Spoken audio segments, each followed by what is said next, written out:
Welcome to this week's edition of World Crisis Radio. This is Webster Tarpley speaking to you from Washington, D.C.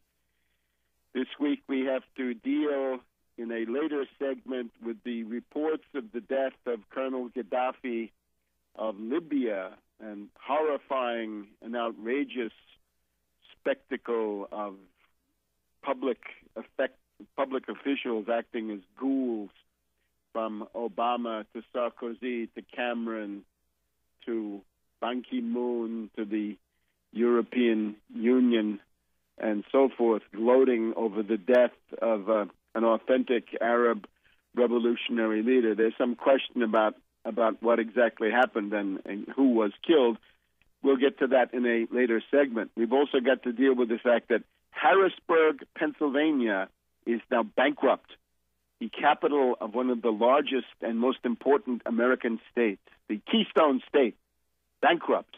About 2 hours drive north of where I'm sitting, hell on earth has arrived in the form of draconian budget cuts, the takedown of the police, fire, teaching services, public health, everything that goes with it. So the capital of Pennsylvania is now hell on earth, and what will the Republican governor do there? However, we're going to talk in some length about the economic programs emerging from the Republican Party. We've got to deal with the 999 program of Kane.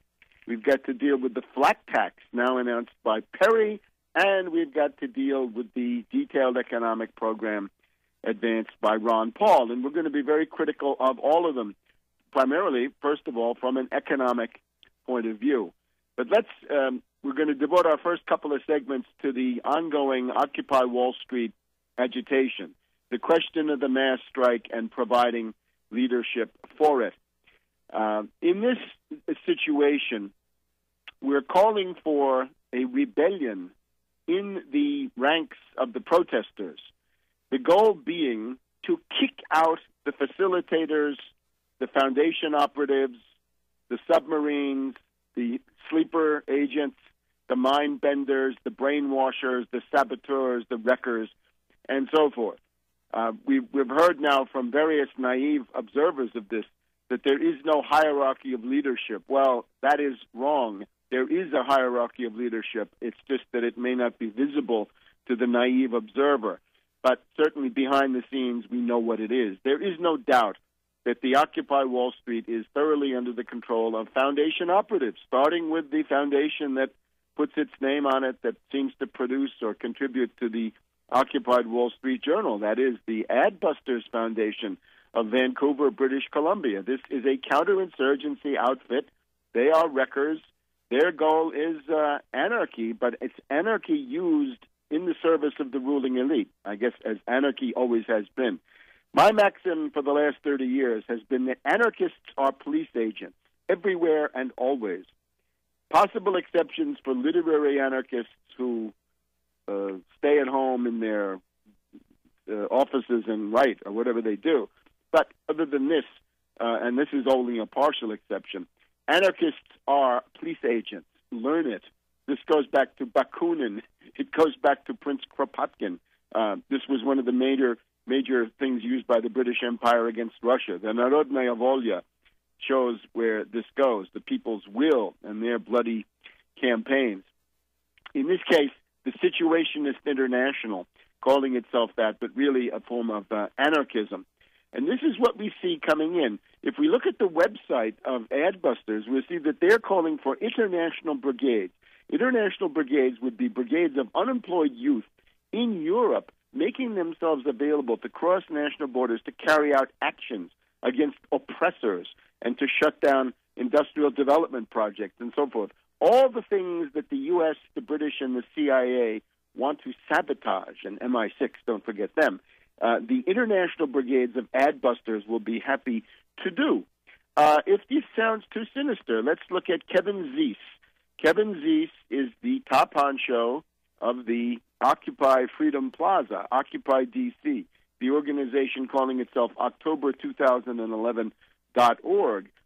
Speaking on the Kojo Namedi show here on WAMU radio, American University FM Public Radio, Zeiss delivered a shocking public endorsement of the Albert Einstein Institute of Cambridge, Massachusetts. The Albert Einstein Institute is simply the main theoretical center for the practice of color revolutions and CIA people power coups. The leading theoretician, of course, is Gene Sharp. And we're getting more and more of the color revolution apparatus showing up in Occupy Wall Street in particular. In previous weeks, we had this guy Marovich, the founder of this Otpor having been used by the CIA to overthrow Milosevic in 2000, the year after the bombing of the country by NATO. This then became a very lucrative consultancy where the Otpor people would farm themselves out for a fee as the advisors to color revolutions in Ukraine, Georgia, and so forth. So Marovich was there. We had a representative of the April 6th movement in Egypt, which had copied the fist logo of the people from Otpor to begin with.